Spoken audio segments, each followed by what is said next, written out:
नामदहु व नसल्ली अला रसूलिहिल करीम अम्मा बाद फ़ौज़ु बिल्लाहि मिनश शैतानिर रजीम बिस्मिल्लाहिर रहमानिर रहीम। डियर स्टूडेंट, अस्सलाम वालेकुम व रहमतुल्लाह। I am your physics teacher professor Mohammad Imran Suhrawardy.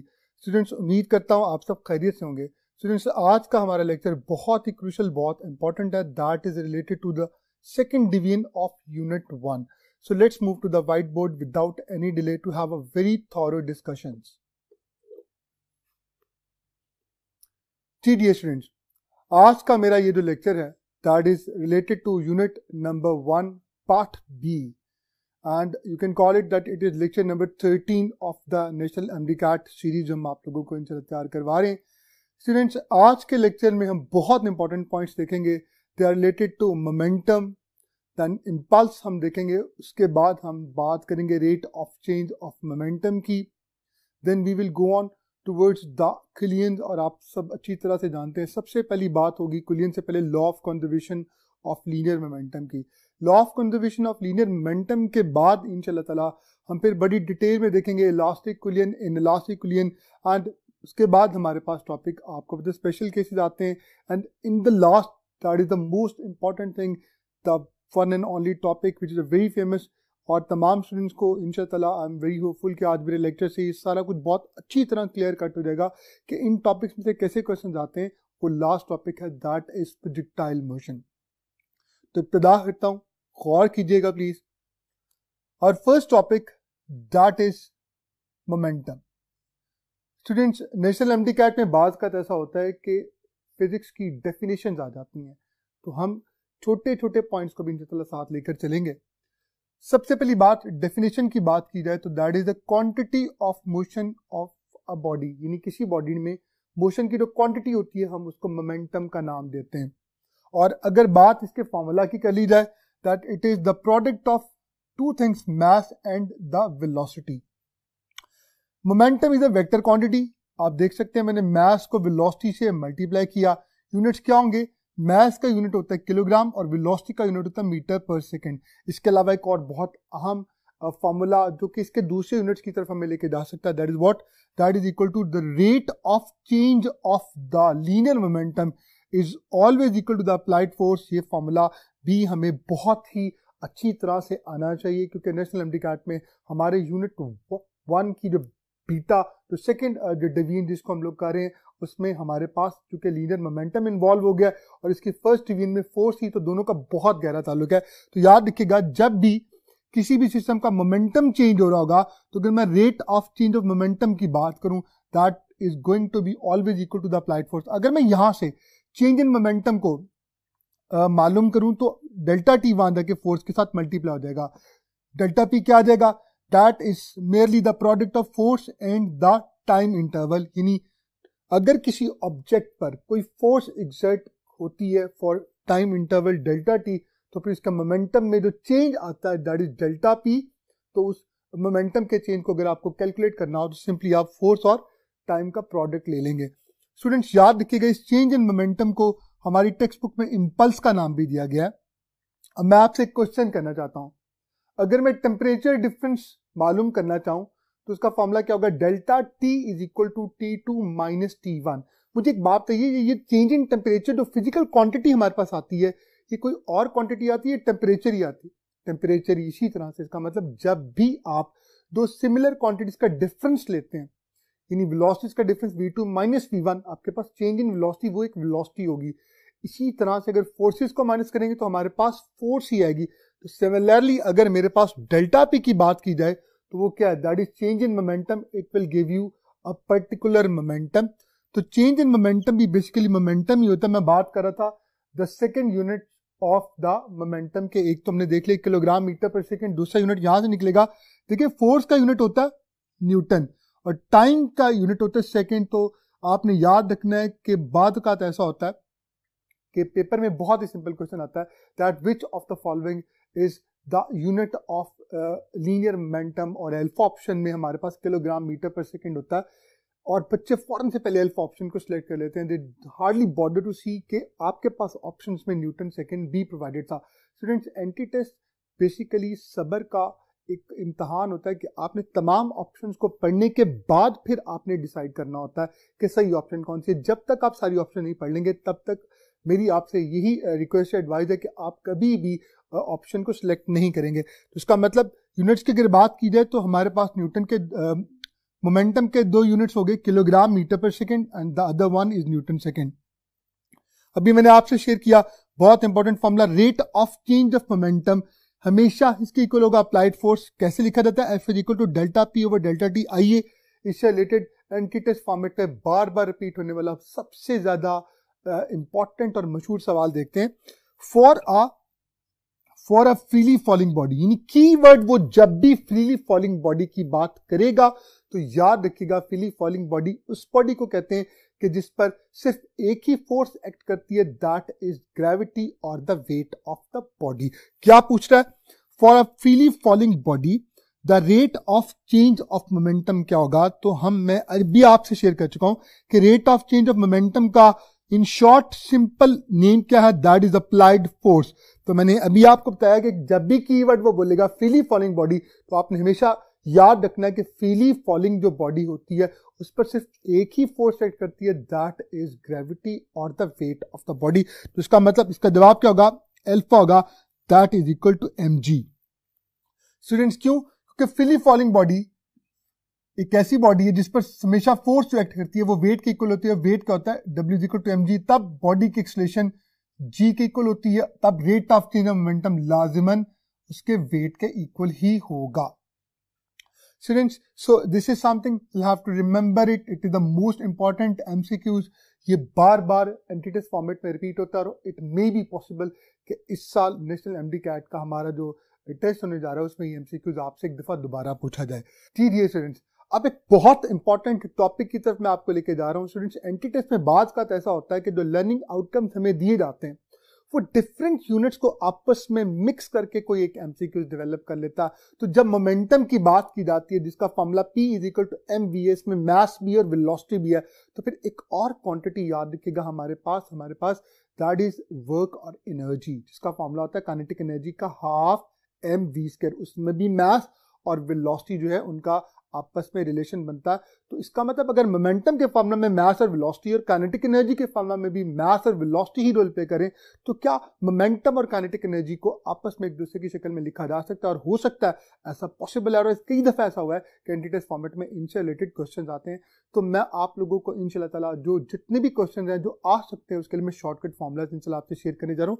गौर से देखिएगा, हमारे पास टॉपिक आपके लिए है that is relation between momentum and the kinetic energy. Kinetic energy को मैंने ई से राइट डाउन किया, काइनेटिक एनर्जी को हम k.e भी लिखते हैं, मैं इसको e भी राइट डाउन कर सकता हूं। क्या फॉर्मूला होता है? हाफ mv², यकीनन आप तमाम स्टूडेंट्स की फिंगर टिप्स पे होगा। दूसरा, ये मोमेंटम का formula P is equal to mv भी आपको नजर आ रहा है। अब स्टूडेंट्स, अगर मैं इस काइनेटिक एनर्जी के जो लेफ्ट हैंड साइड है उसको मैथ से मल्टीप्लाई कर दूं और राइट हैंड साइड को भी मैथ से मल्टीप्लाई कर दूं तो कोई इनके बैलेंस पर कोई इफेक्ट नहीं आएगा, मगर यहां पे राइट डाउन कर सकता हूं m into E equal to half math, जब मैथ से मल्टीप्लाई होगा m² v² हो जाएगा। स्टूडेंट्स, इस 2 को अगर मैं दूसरी तरफ ले जाता हूं तो मेरे पास क्या बन जाएगा? 2me is equal to m² v²। Students, अगर इस स्क्वायर को मैं कॉमन ले लूं बाहर तो आप देख सकते हैं यहां पे ब्रैकेट में मेरे पास मास और वेलोसिटी का प्रोडक्ट आ गया जो कुछ और नहीं बल्कि मोमेंटम के इक्वल है। तो मेरे पास एक फॉर्मूला आ गया that 2 times mass into kinetic energy is equal to square of the momentum. अब यहां से मैं 2 फॉर्मूलाज आप लोगों के लिए ऑब्टेन करूंगा, बहुत गौर से देखिएगा। एनर्जी को इन टर्म्स ऑफ मोमेंटम अगर लिखा जाए तो energy is equal to 2m वहां जाके डिवाइड हो जाएगा, p² ओवर 2m आ जाएगा। आइए पहले इसको कर लेते हैं कि अगर पेपर में हमें इससे रिलेटेड कोई क्वेश्चन आ गया, क्योंकि मोमेंटम और काइनेटिक एनर्जी दोनों ही कहा जाए तो हमारे नेशनल एमडी कैट के लर्निंग ऑब्जेक्टिव का बहुत ही आम हिस्सा है। स्टूडेंट्स, क्वेश्चन देखिएगा, what will be the effect on kinetic energy if m is equal to, अगर मास को आप डबल कर दें। अब होता क्या है, यहां पे वो कीवर्ड बोलता कीपिंग मोमेंटम कांस्टेंट। स्टूडेंट्स, जिन बच्चों को एक्सपोजर नहीं होता, जिन्होंने आप प्रिपरेशंस नहीं की होती और इस तरह से इस हट के सवाल नहीं किए होते, तो फिर वो फॉर्मूला जो यूज करेंगे वो क्या फॉर्मूला होगा? गौर से दिखेगा, उनका फॉर्मूला ये होगा E prime is equal to half mv²। अब मास को डबल किया जा रहा है तो मास के साथ एनर्जी अगर आप देखें डायरेक्टली प्रोपोर्शनल है, तो जब मास डबल होगा तो काइनेटिक एनर्जी भी डबल हो जाएगी. They will go for alpha option, way alpha option की तरफ चले जाते हैं and they think that they have done it. वो ये समझते हैं कि उनका क्वेश्चन का जो आंसर है बिल्कुल ठीक है और उन्होंने एक क्वेश्चन पॉकेट कर लिया. लेकिन स्टूडेंट बहुत इंपॉर्टेंट पॉइंट, उसने यहां पर मोमेंटम का तज़किरा क्यों किया कि मोमेंटम को कांस्टेंट रखा गया. इसका मतलब यहां पर जो फॉर्मूला यूज होगा वो सिंपल हाफ mv स्क्वायर का नहीं होगा, बल्कि हमें वो फॉर्मूला यूज करना पड़ेगा जिसमें मास भी मौजूद हो और मोमेंटम भी. जी आप समझ गए होंगे वही फॉर्मूला तो अभी मैंने आप लोगों के लिए राइट डाउन किया यहाँ पे p स्क्वायर ओवर 2m. अब गौर से देखिएगा p यहां पर आपके पास क्या है, दैट इज कांस्टेंट, वो तो सेम रहेगा. मास को अब डबल करने जा रहे हैं. जब आप मास को डबल करेंगे तो काइनेटिक एनर्जी का अब मास के साथ जो रिलेशन बनेगा दैट इज इनवर्सली प्रोपोर्शनल. इसका मतलब if we keep the momentum constant then kinetic energy becomes inversely proportional to the mass rather than directly proportional to the mass. इसका मतलब बेस्ट ऑप्शन कौन सी होगी, that is delta. So students आपने देखा कि अल्फा ऑप्शन रॉन्ग थी और डेल्टा ऑप्शन कैसे होगी. तो इस तरह से बाज़ औक़ात 20 टेस्ट में क्वेश्चन आते हैं तो हमारी जितनी अच्छी प्रिपरेशन होगी इंशाल्लाह ताला हम उतना ही अच्छा कर सकेंगे परफॉर्म. अल्लाह ताला से हम दुआ करते हैं कि अल्लाह ताला बहुत ही आसानियां हमारे लिए कर दे. स्टूडेंट्स मैं पूरी कोशिश करूंगा कि जहां जहां मैं आपको जो भी कॉन्सेप्ट दूं मैं उसके साथ एमसीक्यूज के थ्रू आपकी मैक्सिमम प्रैक्टिस करवा दूं, क्योंकि अभी आपको सबसे ज्यादा जो जरूरत है वो कॉन्सेप्ट को रीइंफोर्स करने के लिए ज्यादा से ज्यादा एमसीक्यूज आपको करवा दिए जाएं. स्टूडेंट्स इसी तरह से हम दूसरे अगर फॉर्मूला को देखें P इक्वल टू √2me, तो मैं यहाँ पे दो चीजें आपस में रिलेट कर सकता हूं कि अगर काइनेटिक एनर्जी को मैं कांस्टेंट रखूं तो मोमेंटम का मास के साथ जो रिलेशन बनता है डायरेक्टली प्रोपोर्शनल, वो सिंपल मास नहीं है क्योंकि formula P equal to mv तब अप्लाई होगा. यानी मैं यही क्वेश्चन कुछ टेक्निकली ये भी पूछ सकता हूं कि अगर मैं एनर्जी को कांस्टेंट रखूं काइनेटिक एनर्जी को, तो फिर बताइए अगर मास को डबल कर दूं तो फिर मेरे पास मोमेंटम क्या आएगा. तो बच्चे क्या करेंगे, P इक्वल टू mv वाला फॉर्मूला यूज करेंगे. मास को डबल किया, मोमेंटम को डबल कर दिया, जबकि यहां पे कीवर्ड बोला गया था, जी हां क्या था, kinetic energy was kept constant.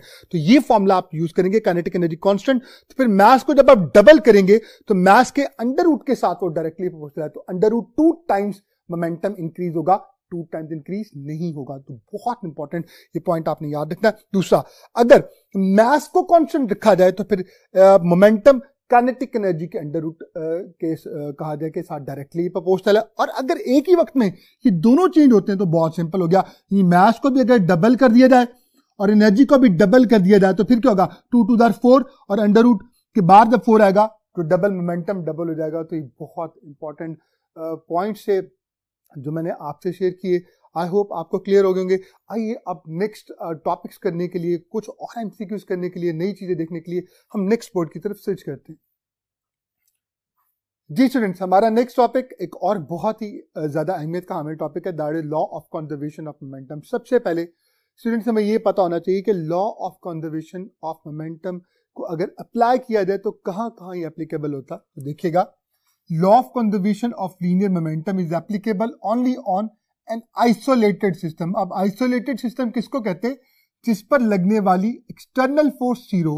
अब प्रॉब्लम ये होता है कि बाज़ औक़ात स्टूडेंट्स यहां से थोड़े से ये सोचते हैं कि जनाब आइसोलेटेड सिस्टम पर ही law of conservation of momentum apply होता है तो इसमें कोई भी फोर्स नहीं लगती. याद रखिएगा, फोर्सेस लगती हैं, इंटरएक्टिंग पार्टिकल्स एक दूसरे पर फोर्स लगाते हैं तभी तो मोमेंटम चेंज होता है. लेकिन वो फोर्सेस इंटरएक्टिंग पार्टिकल सिस्टम का हिस्सा, वो एक दूसरे पर लगा रहे हैं. बाहर से कोई भी फोर्स उन पर, यानी एक्सटर्नल फोर्स का जीरो होना बहुत जरूरी है. तो colliding particles can apply force on each other but no external force, ये आपने याद रखना है, एक्ट ऑन द सिस्टम. तो इट मे बी पॉसिबल, यहां पर भी आपसे एक एमसीक्यूज पूछा जा सकता है कि बताइए आइसोलेटेड सिस्टम की क्या क्वालिटी होती है. तो आइसोलेटेड सिस्टम की क्वालिटी होती है कि उसमें इंटरएक्टिंग पार्टिकल जो होते हैं सिस्टम के, they can apply force on each other but no external force can be applied on the system. Students बात कर लेते हैं दो मैसेज की. मास m1 है, it is moving with velocity v1. This is mass m2 moving with velocity v2 before the collision. अगर मैं इन दोनों के मोमेंटम की बात करूं, m1 का मास जो मोमेंटम होगा m1 v1 होगा बिफोर द कोलिजन, और M2 का होगा M2V2 that is before the कुलियन plus मतलब इनका टोटल मोमेंटम बिफोर द कुलियन। कुलियन हो जाता है, कुलियन के बाद देखिए मैसेज पर तो कोई इफेक्ट नहीं आया, मगर वेलोसिटी चेंज होगी।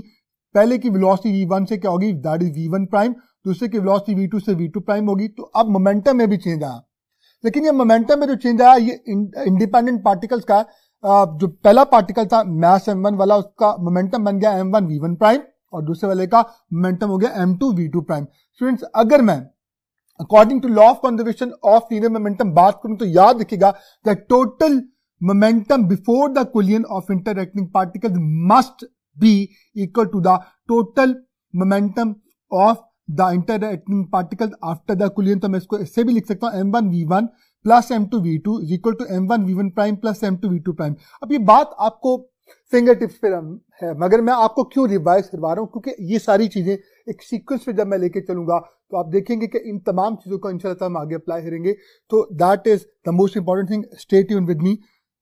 Total momentum before the collision must be equal to the total momentum after the collision. Students जब भी मोमेंटम बेसिकली क्या, it is the product of mass and velocity. तो जब मोमेंटम कांस्टेंट रहेगा टोटल मोमेंटम, तो मैं shortcut में ये भी लिख सकता हूं that mass and velocity both can change but their product remains the same constant। इसका मतलब जब भी दो चीजों का प्रोडक्ट कांस्टेंट होगा तो फिर वो दोनों आपस में क्या होंगी, इनवर्सली प्रोपोर्शनल हो जाएंगी। आइए इसको प्रैक्टिस करते हैं with the help of an MCQs. Students MCQs है, when a bullet is fired from the gun, जब एक बुलेट को आप एक गन से फायर करते हैं तो फिर क्या क्या कुछ होता है, जरा गौर से देखिएगा। Alpha option, gun recoil velocity is very small. Gun की जो रिकॉइल की वेलोसिटी होती है वो कंपैरेटिवली बहुत स्मॉल होती है as compare to the velocity of the bullet. आप अच्छी तरह से जानते हैं उसकी बुनियादी वजह क्या है, हम अच्छी तरह से जानते हैं कि यहां पर मोमेंटम क्या होगा, कंजर्व होगा।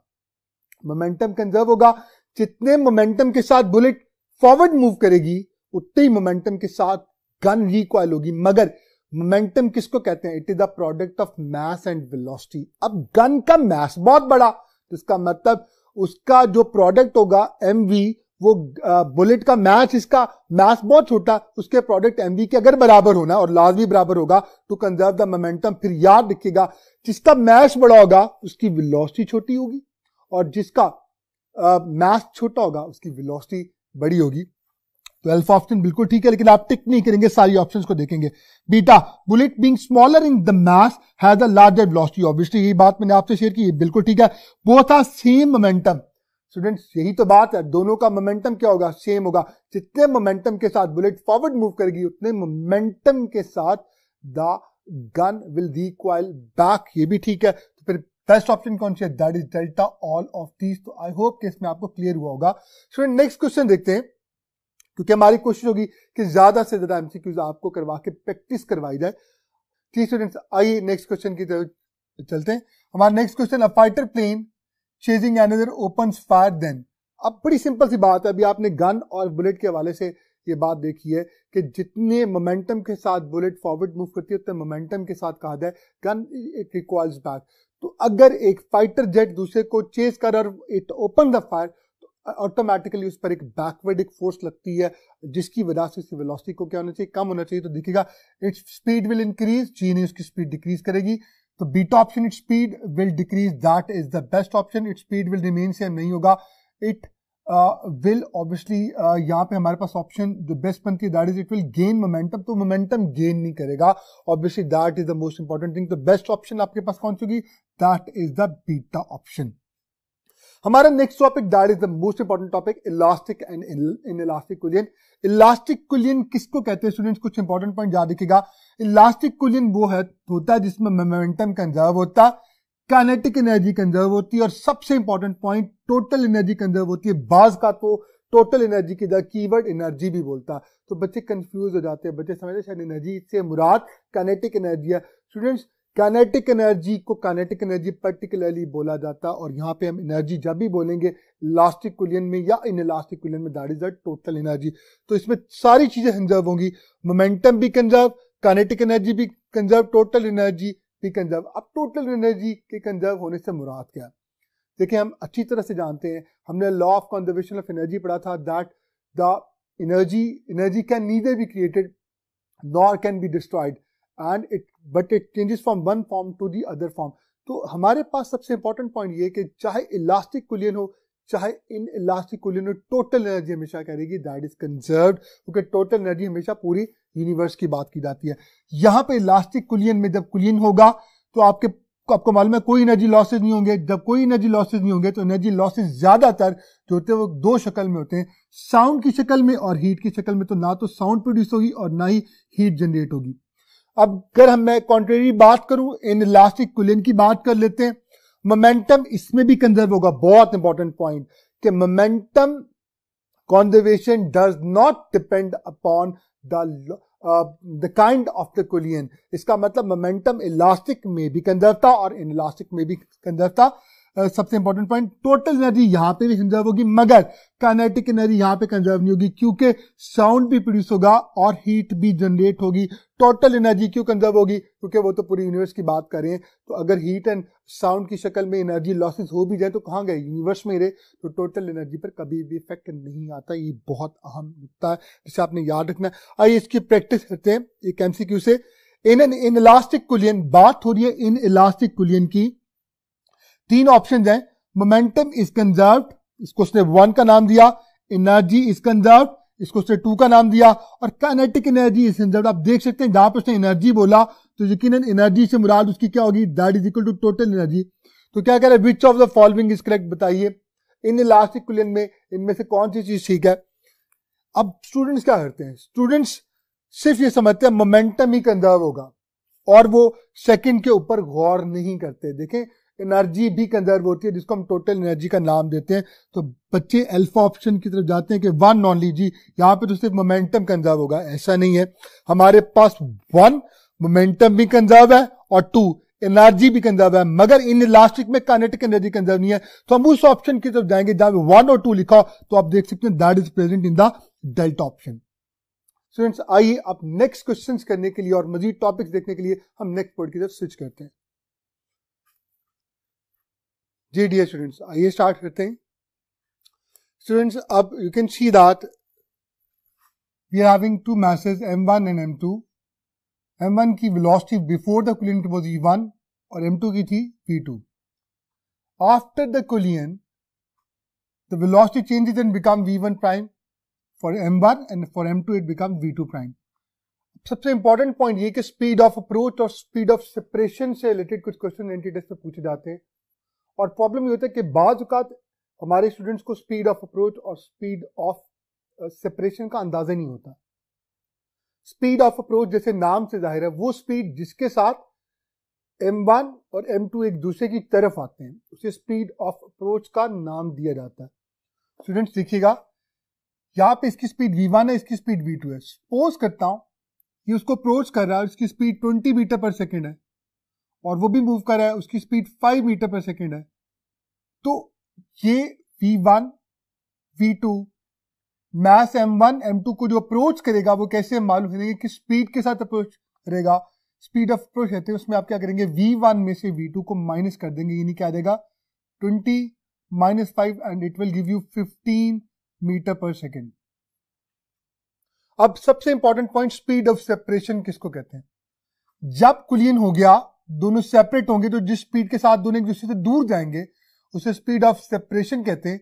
आमतौर पे अमूमन यही होता है कि v2 prime is greater than v1 prime, तो हम स्पीड ऑफ सेपरेशन के लिए v2 प्राइम में से v1 प्राइम को माइनस करते हैं।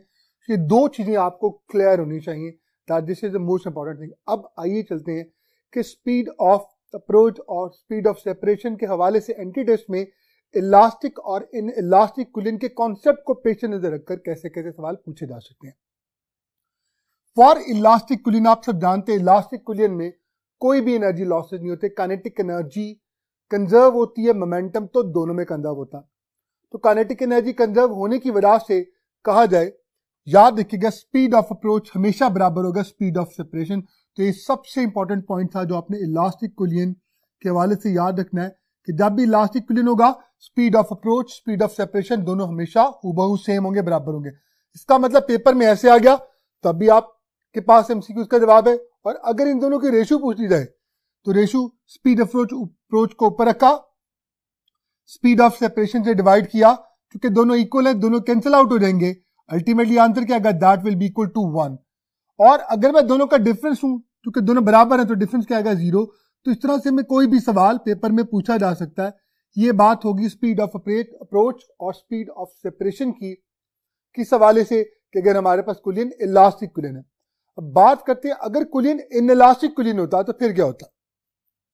देखें, स्पीड ऑफ अप्रोच और स्पीड ऑफ सेपरेशन के हवाले से इनइलास्टिक कुलियन वो होता है कि जिसमें हमारे पास एनर्जी लॉसेज होते हैं, और तब जब एनर्जी लॉसेज होते हैं, अब सबसे इंपॉर्टेंट पॉइंट ये कि इनइलास्टिक कुलियन में स्पीड ऑफ अप्रोच जो होगी it will be always greater than speed of separation, यानी अप्रोच बड़ी होगी और सेपरेशन की स्पीड कम क्यों होती है, क्योंकि एनर्जी लॉसेस की वजह से अब वेलोसिटीज उतनी नहीं होती पहले से कंपैरेटिवली, दोनों में लॉसेस कम हो जाती हैं। तो एक बहुत इंपॉर्टेंट पॉइंट है कि इन इलास्टिक कुलियन में स्पीड ऑफ अप्रोच हमेशा बड़ी होगी स्पीड ऑफ सेपरेशन से, दोनों इक्वल नहीं होंगे।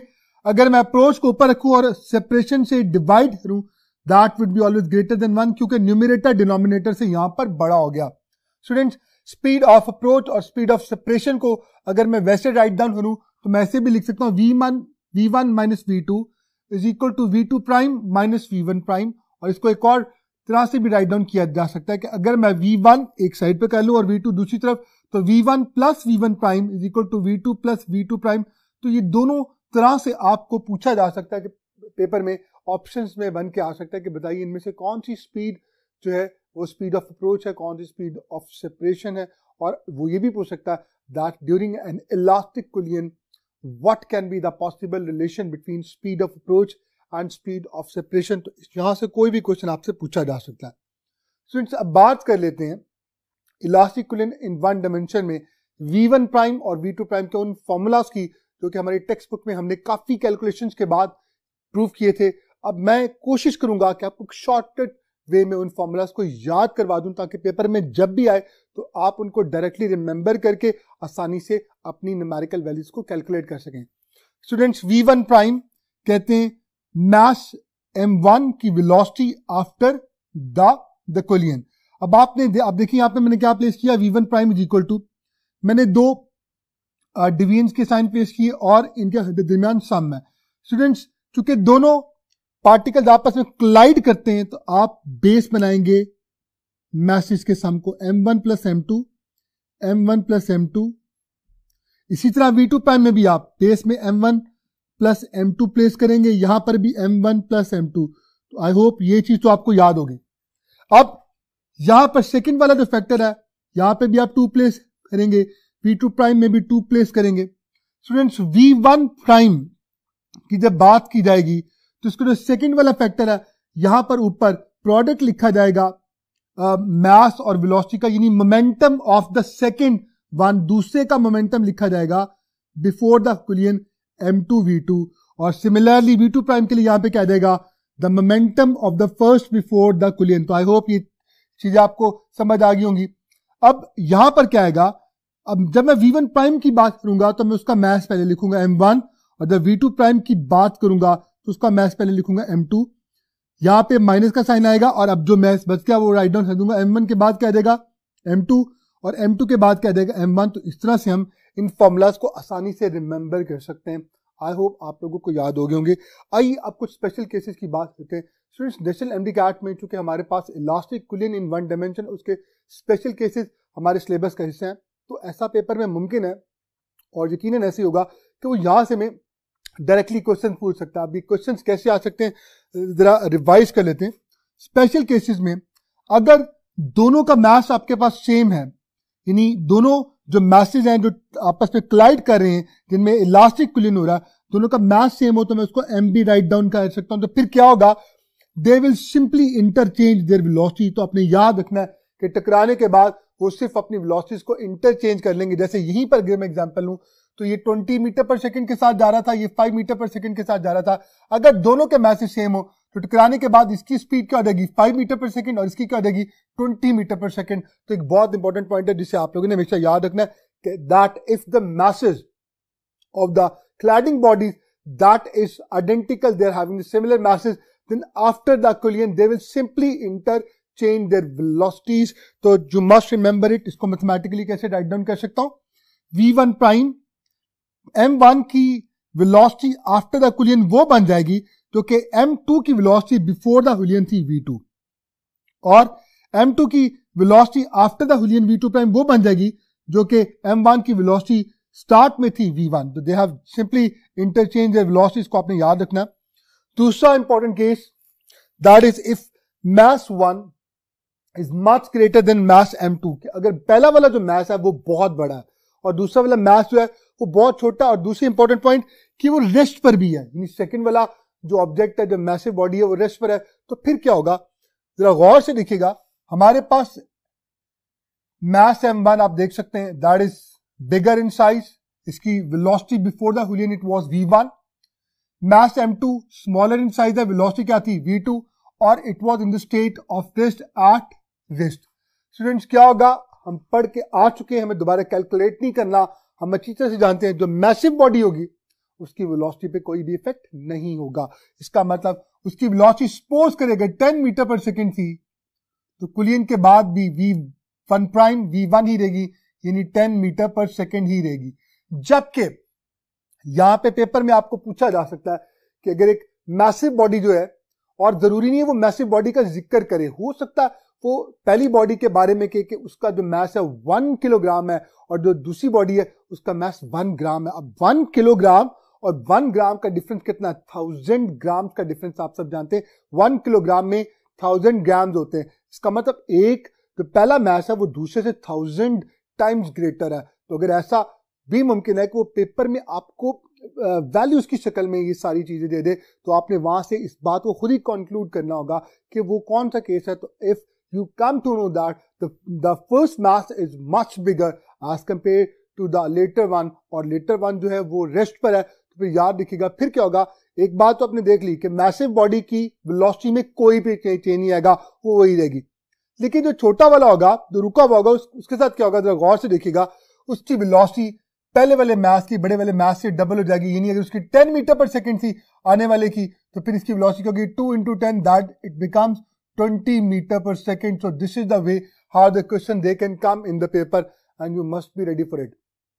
आइए प्रैक्टिस करते हैं हम कुछ और भी इंपॉर्टेंट चीजों की.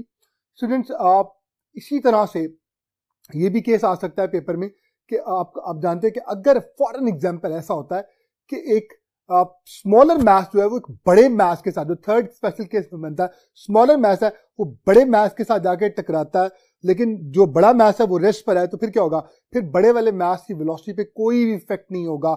It will stay in the state of rest, और जो पहला वाला छोटा वाला है वो टकरा के लास्ट कोलिजन के बाद उसी वेलोसिटी के साथ जो है वो रिबाउंड हो जाएगा. इसका मतलब अगर उसकी पहली velocity 10 metre per second along positive x axis थी, तो अब उसकी जो वेलोसिटी टकराने के बाद कर देगी -10 मीटर पर सेकंड हो जाएगी in the you know that minus X axis direction. That was the last special case. आइए अब कुछ एमसीक्यूज को देखते हैं.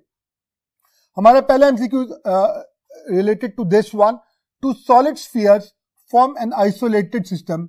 Sphere X moves with speed 12 centimetre per second towards a stationary sphere Y as shown below. तो आप देख सकते हैं मेरे पास दो स्फीयर हैं, sphere x and sphere y. Sphere y जो है वो it is in the state of rest. इसका मतलब उसकी वेलोसिटी जो है v2 that is equal to 0 metre per second. जबकि स्फीयर जो x है वो अप्रोच कर रहा है स्फीयर y को with speed of 12 centimetre per second after a perfectly elastic collision. ले जी, पहला पॉइंट यहां पे क्लियर हो गया. तो कोलिजन था, it was perfectly elastic collision. इसका मतलब हमारे पास कोई भी एनर्जी लॉसेज नहीं है, मोमेंटम भी कंजर्व है और काइनेटिक एनर्जी भी कंजर्व है. X moves with the speed of 8 centimetre per second in the same direction, what will be the speed of Y. तो ये कह रहे हैं कि अगर ये टकराने के बाद इसकी स्पीड जो है v2 प्राइम हमारे पास हो जाए 8 सेंटीमीटर पर सेकेंड, यानी पहले से थोड़ी सी कम हो गई है. ऑब्वियसली इसने अपने मोमेंटम का कुछ हिस्सा जो है वो ट्रांसफर किया होगा, इसको जो रेस्ट पर था तो वो स्टार्ट हो गया होगा मूव करना. v2 प्राइम वो यकीन हमसे पूछेगा, तो हम कैसे कैलकुलेट कर सकते हैं what will be the speed of the Y. Alpha 20 centimetre per second, beta 24 centimetre per second, Charlie 28 centimetre per second और डेल्टा 30 सेंटीमीटर पर सेकेंड. तो इसके लिए मैं वही फॉर्मूला यूज करूंगा, speed of approach is equal to the speed of separation, because this is a perfectly elastic collision. Speed of approach speed of separation की equal है. आप देख सकते हैं कि मैं इसको कैसे राइट डाउन कर सकता हूं। Speed of approach v1 minus v2 लिखी जाती है और स्पीड ऑफ सेपरेशन को v2 prime minus v1 prime write down किया जाता है। स्टूडेंट्स वैल्यूज प्लेस कर रहा हूं। आप सब जानते हैं जो ये मास था, इसकी स्टार्ट में जो वेलोसिटी थी v1 it was 12 metre per second और जो सेकंड मास था इट वाज स्फीयर y, उसकी इनिशियल वेलोसिटी क्या थी 0, तो मैंने v2 की जगह यहां पे 0 पुट कर दिया। 12 माइनस 0 12 ही आएगा। v2 प्राइम हमने कैलकुलेट करना है इसको। v1 प्राइम टकराने के बाद इसकी स्पीड क्या होगी according to the given condition 8 centimetre per second, तो मैं यहाँ पे 8 पुट कर दूंगा। स्टूडेंट्स वेरी सिंपल नाउ, मुझे v2 प्राइम अगर कैलकुलेट करना है तो 8 यहाँ पे माइनस हो रहा है, उधर जाके क्या देगा प्लस, तो v2 प्राइम आपके पास क्या देगा 12 plus 8 that is equal to 20 centimetre per second. Students this is how we can easily calculate, हम आसानी से कैलकुलेट कर सकते हैं। अगर मैं इलास्टिक इक्विलिब्रियम का जिक्र किया गया और हमें ये स्पीड दी गई हो तो कोई एक स्पीड वो हमसे पूछ सकता है, या v1 प्राइम पूछेगा या v2 प्राइम पूछेगा। अगर v2 प्राइम पूछेगा तो v1 प्राइम उसे दिया होगा, इसी तरह से वो v1 की तरफ भी जा सकता है, v2 की तरफ भी जा सकता है। Students you have to remember this, ये फॉर्मूला को इस्तेमाल करके आप कोई भी आसानी से वैल्यूज को कैलकुलेट कर सकते हैं। आइए एक और क्वेश्चन देखते हैं। हमारा next question, the diagram shows the masses and the velocities of two trolleys. हमारे पास दो ट्रॉलीज हैं, एक का मास 2 kg, दूसरे का मास 5 kg। 2 किलोग्राम जो कि कंपैरेटिवली स्मॉलर मास है, इसकी इनिशियल वेलोसिटी आप देख सकते हैं 10 मीटर पर सेकंड है, और जो लेटर वन है उसका मास जो कि कंपैरेटिवली बड़ा है 5 किलोग्राम 1 मीटर पर सेकंड है। स्टूडेंट्स ये बहुत इंपॉर्टेंट क्वेश्चन है क्योंकि बाद औक़ात पेपर में कॉमन वेलोसिटी को लेके क्वेश्चन आ जाते हैं। देखिएगा ये चूंकि मास में स्मॉलर है और ये मास में कंपैरेटिवली बड़ा है, लेकिन इसकी वेलोसिटी से क्या ज्यादा, तो जब ये कुलीन होता है तो बाद औक़ात ऐसा देखा गया कि जो स्मॉलर वन होता है, जो बिगर मास है उसके साथ कंबाइन होके एक ही बॉडी होके यूनाइटेड होके they start move forward with a common velocity, जिसको कॉमन या कंबाइंड वेलोसिटी का नाम दिया जाता है। ऐसे क्वेश्चन एंटी टेस्ट में बहुत दफा आ चुके हैं, तो ये मैं क्वेश्चन अब आपसे शेयर करने जा रहा हूं। आइए इस क्वेश्चन को मजीद कैसे सॉल्व होगा ये करने के लिए हम अपने लास्ट बोर्ड की तरफ स्विच करते हैं।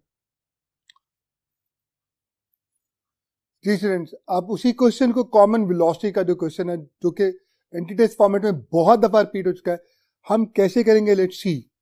Students he said that after the impact they move of together, इसका मतलब वो दोनों इकट्ठे होकर चलते हैं। What is their common velocity, common velocity को आप कैसे कैलकुलेट करेंगे। स्टूडेंट्स ऑप्शंस में हमारे पास alpha 3.5 metre per second, beta 5 metre per second, Charlie 4 metre per second और डेल्टा 6 मीटर पर सेकंड है। स्टूडेंट इसके लिए आपके लिए हम शॉर्टकट फॉर्मूला लेकर आए हैं। कॉमन वेलोसिटी का जब भी क्वेश्चन आ गया तो आपने शॉर्टकट फॉर्मूला को याद रखना है। शॉर्टकट फॉर्मूला ये है, स्पीड ये वो स्पीड है जो कि दोनों की कॉमन वेलोसिटी है जब दोनों मिलकर बाद में कूलिंग के बाद इकट्ठे होकर चलते हैं। v इज इक्वल टू, ऊपर आप लिखेंगे total momentum of both bodies before the cooling, यानी m1 v1 plus m2 v2 और डिवाइड कर देंगे टोटल मास से, यानी m1 प्लस m2। तो एक डायरेक्ट फॉर्मूला एंटी टेस्ट में सबसे ज्यादा हमें एडवांटेज हो सकता है। अगर हमारी प्रिपरेशन अच्छी होंगी तो हम क्या करेंगे, हमारे पास हर एक क्वेश्चन के शॉर्टकट्स मौजूद होने चाहिए। यही क्वेश्चन आते हैं, यही फॉर्मूलाज अगर हम पहले से रेडी करके रखेंगे, जस्ट वैल्यूज प्लेस करनी होगी, हमें कैलकुलेशंस बहुत आसान हो जाएंगी। तो सो स्टूडेंट्स आइए देखते हैं ये कैसे आता है फॉर्मूला, मैं आपके लिए कैलकुलेट भी कर देता हूं। आप सब जानते हैं according to the law of conservation of linear momentum, m1 v1 plus m2 v2 is equal to m1 v1 prime plus m2 v2 prime होता है। स्टूडेंट्स अब चूंकि टकराने के बाद दोनों एक ही वेलोसिटी के साथ कॉमनली मूव कर रहे थे, तो मैं v1 प्राइम वही लूंगा तो v2 प्राइम है, और मैंने कंबाइनली सिंपल v का नाम दे देता हूं, जिसे कॉमन वेलोसिटी या कंबाइंड वेलोसिटी भी कहते हैं। स्टूडेंट्स अब आप देखिए m1 v1 ऐसे रहा प्लस m2 v2 ऐसे रहा, यहां पर मैं v1 v2 prime v1 prime और v2 प्राइम की जगह अगर v पुट कर दूं, उसको कॉमन ले लूं तो मेरे पास v आ जाएगा, और यकीनन ये जब जाके डिवाइड होगा तो ये वही फॉर्मूला तो मैंने यहां पे आपके लिए शॉर्टकट के तौर पे राइट डाउन किया है। आइए वैल्यूज प्लेस कर देते। स्टूडेंट्स फर्स्ट मास क्या था 2 किलोग्राम, उसकी स्पीड क्या थी 10 metre per second, plus second मास था 5 किलोग्राम, स्पीड क्या थी 1 metre per second, divided by, नीचे हम दोनों मैसेज को ऐड कर लेंगे 2 प्लस 5, 10 2 20 आ गया, प्लस ऐसे ही 5 1 5 और 5 प्लस 2 7 हो गया, 20 + 5 25/7 होता है, जिसको आप डिवाइड करें तो आपके पास आएगा 3.5 metre per second, which is given in option alpha. So students, इस तरह से हमें क्वेश्चन पूछे जा सकते हैं। एक और बहुत important question students, common velocity के बाद आपको अक्सर जो क्वेश्चन पूछा जाता है वो उनके कॉमन काइनेटिक एनर्जी के हवाले से किया जाता है। तो मैं यहीं पर इसी क्वेश्चन में आपको इसे भी कैलकुलेट करने का तरीका सिखाता हूं। स्टूडेंट्स, कंबाइंड काइनेटिक एनर्जी का फॉर्मूला क्या होगा? हाफ मास की जगह आएगा टोटल मास, क्योंकि काइनेटिक एनर्जी का फॉर्मूला था हाफ mv²। मास की जगह टोटल मास आएगा और v²। वेलोसिटी कौन सी आएगी? जी हाँ, कॉमन वेलोसिटी। तो कॉमन वेलोसिटी का स्क्वायर आ जाएगा। स्टूडेंट्स, हाफ ऐसे ही रहा, मैसेज का सम m1 + m2 और v आपने सपोज किया था कॉमन वेलोसिटी को, v² आ गया। स्टूडेंट्स, वैल्यू प्लेस कर रहा हूं, हाफ ऐसे रहेगा। फर्स्ट मास 2 kg का था, second mass 5 kg। Common velocity it came out to be 3.5 metre per second. आपने प्लेस किया यहां पर, हाफ ऐसे रहेगा, 5 + 2 7 आ गया। 3.5 का होल स्केयर को मैं 3.5 × 3.5 राइट डाउन कर सकता हूं।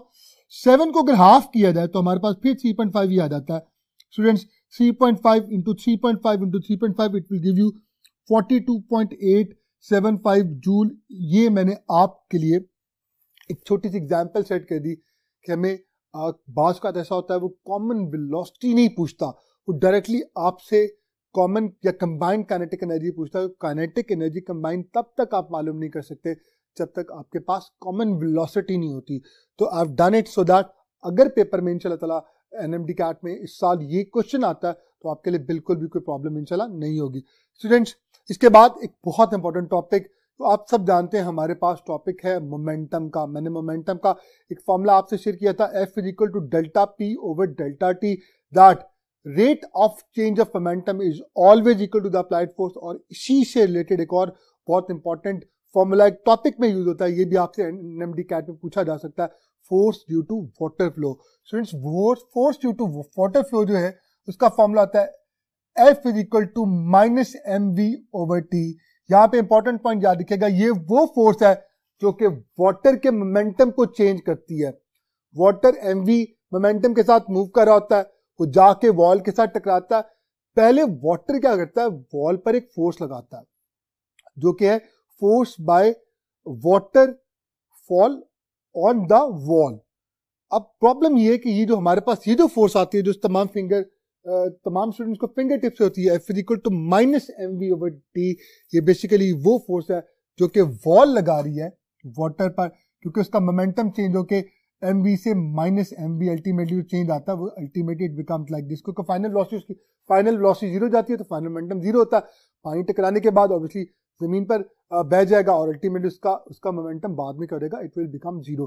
तो आप अगर m vf - vi के डिवाइडेड बाय t के फॉर्मूले को सॉल्व करें तो ये चीज आपके पास आती है। तो यहां पर बहुत इंपॉर्टेंट पॉइंट ये, यू मस्ट रिमेंबर, आपसे जो पूछा जाए आपने उसी की तरफ जाना है। इट मे बी पॉसिबल वो आपसे पूछे force by wall on water, तो फिर उसके लिए है -mv/t, बट ऐसी भी पॉसिबिलिटी है वो आपसे पूछे force by water on wall.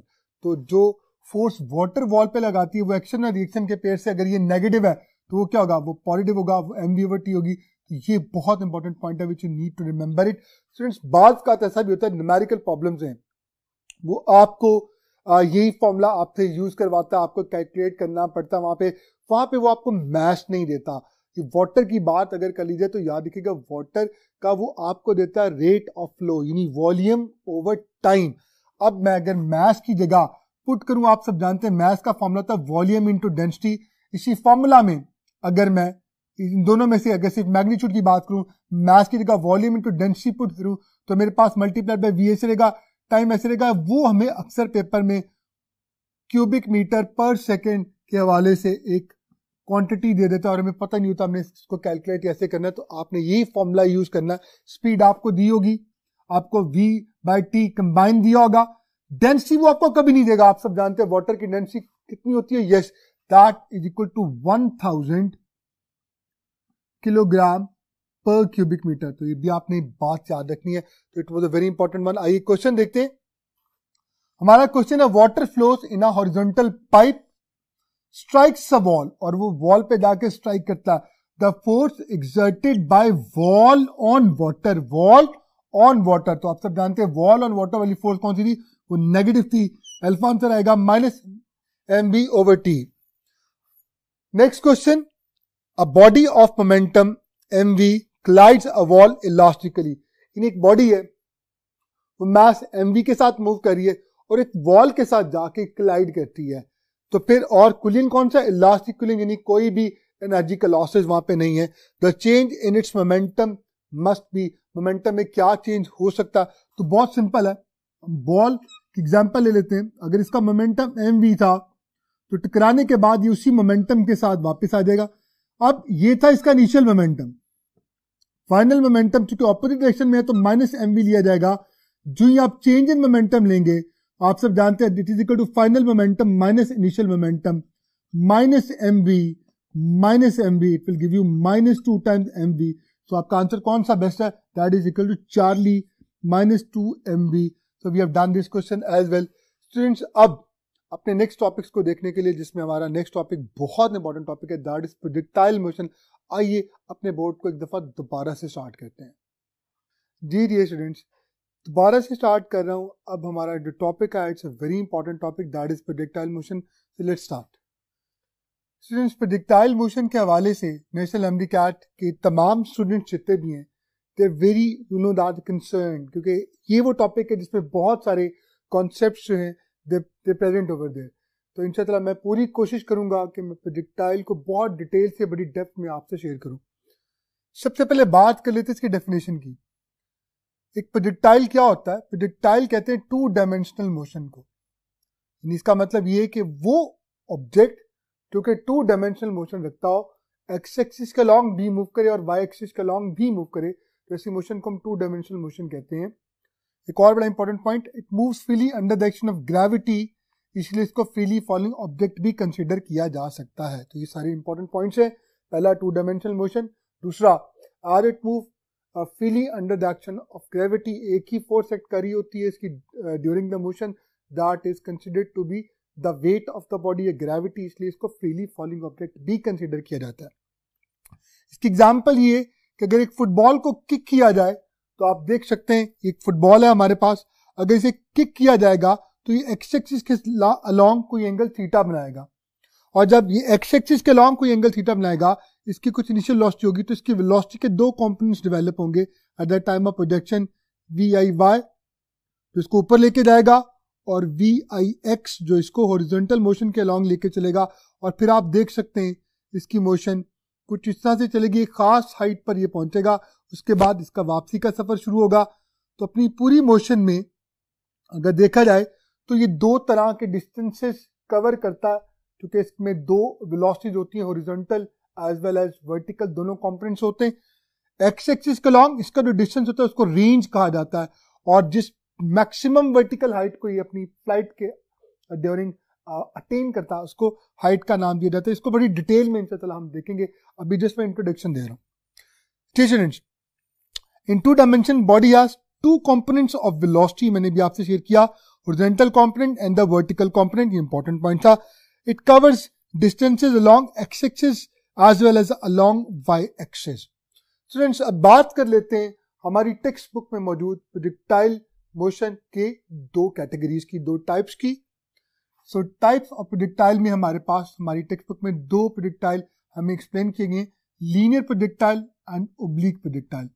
Students, linear projectile किसको कहते हैं, नाम से पता चल जाए, जैसे कोई लीनियर प्रोजेक्टाइल है, जैसे वो सिर्फ एक्स एक्सिस के लॉन्ग मूव करेगा और सिर्फ वाई एक्सिस के लॉन्ग मूव करेगा। Let's see. स्टूडेंट्स, आपको याद होगा हमारी टेक्स्ट बुक में सबसे पहले जिस प्रोजेक्टाइल का तस्करा आता है, जिक्र आता है, वो प्रोजेक्टाइल होता है जिसे खास हाइट से, आप एक खास हाइट से हॉरिजॉन्टली लॉन्च करते हैं। जब आप इसको लॉन्च कर रहे होते हैं, at the point of projection इसका एंगल कितना होता है, दैट इज इक्वल टू 0। इसकी वेलोसिटी में सिर्फ एक ही कंपोनेंट होता है, हॉरिजॉन्टल कंपोनेंट। सपोज करता हूं आपने प्रोजेक्टाइल को लॉन्च किया with an initial velocity of 10 metre per second, तो एक ही कंपोनेंट होगा, हॉरिजॉन्टल कंपोनेंट, वो इनिशियल वेलोसिटी के बराबर होगा, कितना होगा, 10 metre per second. At the time of projection, because body was horizontally linearly along X axis from a certain height, तो इनिशियल वर्टिकल कंपोनेंट क्या था, इट वाज 0। हम एयर फ्रिक्शन को इग्नोर कर देते हैं स्टूडेंट। जैसे जैसे ये बॉडी नीचे आती है ग्रेविटी की वजह से, तो ग्रेविटी की वजह से वर्टिकल कंपोनेंट इंक्रीज करता जाता है। कितना इंक्रीज होता है आप सब जानते हैं, ग्रेविटी की वजह से वेलोसिटी के वर्टिकल कंपोनेंट में हर सेकंड में 10 मीटर पर सेकंड का कहा जाए इजाफा होता चला जाएगा। तो आप देख सकते हैं इस पॉइंट पर हॉरिजॉन्टल कंपोनेंट तो through out the motion same रहेगा, क्योंकि आप अच्छी तरह से जानते हैं कि हम फ्रिक्शन को इग्नोर कर देते हैं। And once you ignore the friction, तो एक्स एक्सिस के लॉन्ग कोई भी ऑपोजिशन नहीं होती, तो एक्स एक्सिस के लॉन्ग बट जो हमारा हॉरिजॉन्टल कंपोनेंट होता है वो अनडिस्टर्ब रहता है, ड्यूरिंग द मोशन चेंज नहीं होता। अगर पेपर में आपसे पूछा जाए कि वेलोसिटी का कौन सा कंपोनेंट है प्रोजेक्टाइल का, तो ड्यूरिंग द मोशन चेंज नहीं होता, इट रिमेन द सेम, तो वो हॉरिजॉन्टल कंपोनेंट है। और ये भी कहा जा सकता है, ये भी पूछा जा सकता है किस कंपोनेंट के अलोंग एक्सेलरेशन जीरो होती है, तो वो हॉरिजॉन्टल मोशन है जिसके अलोंग कोई एक्सेलरेशन नहीं होती। वर्टिकल कंपोनेंट लम्हा बलम्हा बढ़ता चला जाएगा। अगर आपने इसकी कैलकुलेशंस की बात करनी हो तो दो चीजें वो आपसे कैलकुलेट करवा सकता है। देखिए अपनी मोशन के दौरान एक वो हाइट से नीचे आता है, आपसे हाइट वो कैलकुलेट करवा सकता है, जिसका फॉर्मूला होगा हाफ जी टी स्क्वायर। हाँ जी, ये वही फॉर्मूला है जो एक फ्रीली फॉलिंग ऑब्जेक्ट के लिए लिया जाता है कि वो किस टाइम में, यानी 2 सेकंड में, 3 सेकंड में जितना डिस्टेंस कवर करेगा 5 सेकंड्स में, तो उसको हम vertical height y is equal to half G T square, जिसके हम बहुत प्रैक्टिस कर चुके हैं यूनिट 1 की फर्स्ट डिवीजन में। स्टूडेंट्स वही फॉर्मूला इसकी वर्टिकल मोशन में आप आसानी से अप्लाई कर सकते हैं। और आप देख सकते हैं कि अपनी मोशन के दौरान वो कुछ डिस्टेंस एक्स एक्सिस के लॉन्ग भी कवर करता है, जिसे रेंज या एक्स भी कहते हैं। कैसे कैलकुलेट होगा? सिंपल, आप जानते हैं कि हॉरिजॉन्टल मोशन हॉरिजॉन्टल डिस्टेंस के लिए रिस्पॉन्सिबल है, या ये कहा जा सकता है कि जो हॉरिजॉन्टल डिस्टेंस है इसके कवर होने में जो रोल प्ले कर रहा है, टाइम का फैक्टर तो है ही, लेकिन जो वेलोसिटी का कंपोनेंट है वो हॉरिजॉन्टल कंपोनेंट है। तो आप सिंपली हॉरिजॉन्टल कंपोनेंट चूंकि through out the motion change नहीं होता, तो सिंपल फॉर्मूला क्या होता है, वेलोसिटी इनटू टाइम, आपके पास एक्स आ जाएगा। इंशाल्लाह हम इसकी कैलकुलेशंस भी अभी थोड़ी देर बाद करेंगे। स्टूडेंट्स ओब्लिक प्रोजेक्टाइल, यही प्रोजेक्टाइल है जिसकी भी मैं आपसे बात कर चुका हूं। ये प्रोजेक्टाइल बहुत सिंपल है। ऑब्वियसली ये प्रोजेक्टाइल है, जब आप इसको लॉन्च करते हैं तो इसका एंगल जो होता है वो जीरो से बड़ा होता है। एंगल जीरो से बड़ा होता है तो वेलोसिटी के eight the time of projection दोनों कंपोनेंट होते हैं, vertical component and horizontal component. जैसे जैसे हम ऊपर जाते हैं वर्टिकल कंपोनेंट आप दिखेगा कम होता जाएगा, लेकिन हॉरिजॉन्टल कंपोनेंट जो है उससे कोई फर्क नहीं पड़ेगा। हाईएस्ट पॉइंट पर, सबसे इंपॉर्टेंट पॉइंट, हाईएस्ट पॉइंट पर वेलोसिटी का वर्टिकल कंपोनेंट जीरो जाता है और हॉरिजॉन्टल कंपोनेंट तब भी ऐसे कैसे रहता है, जिसका मतलब ये कि हाईएस्ट पॉइंट पर वेलोसिटी अपने वर्टिकल कंपोनेंट के जीरो हो जाने की वजह से मिनिमम हो जाती है, जीरो नहीं होती, वेलोसिटी जीरो नहीं होती। यहां पर भी हमारे पास ऊपर जाते हैं वर्टिकल कंपोनेंट कहा जाए तो कम होता जाएगा, वेलोसिटी ओवरऑल कम होती जाएगी क्योंकि वर्टिकल कंपोनेंट कम हो रहा है। हॉरिजॉन्टल की वजह से वो जीरो नहीं होगी, बस बची रहेगी। और जब वापसी का सफर शुरू होगा तो वर्टिकल कंपोनेंट दोबारा बढ़ता चला जाएगा और अल्टीमेटली क्या होगा हमारे पास, जब ये स्ट्राइक करेगा तो अगर 100 मीटर पर सेकंड की वेलोसिटी से ओवरऑल आपने लॉन्च किया तो 100 मीटर पर सेकंड की वेलोसिटी से ही दोबारा ही जाके हिट करेगा एट द सेम एंगल। जितना एंगल थीटा यहां बनेगा उतना ही एंगल पे वो वहां जाके हिट करेगा। ये कुछ इंपॉर्टेंट पॉइंट्स मैंने आपसे शेयर किए। इंशाल्लाह नेक्स्ट पे चलते हैं students. Important points of linear projectile के हवाले से, एंगल ऑफ प्रोजेक्शन आपके पास क्या होता है, वो 0 डिग्री होता है। जब इसे प्रोजेक्ट किया जाता है फ्रॉम अ सर्टेन हाइट होता है, आप देख सकते हैं सर्टेन हाइट से इसको प्रोजेक्ट किया गया।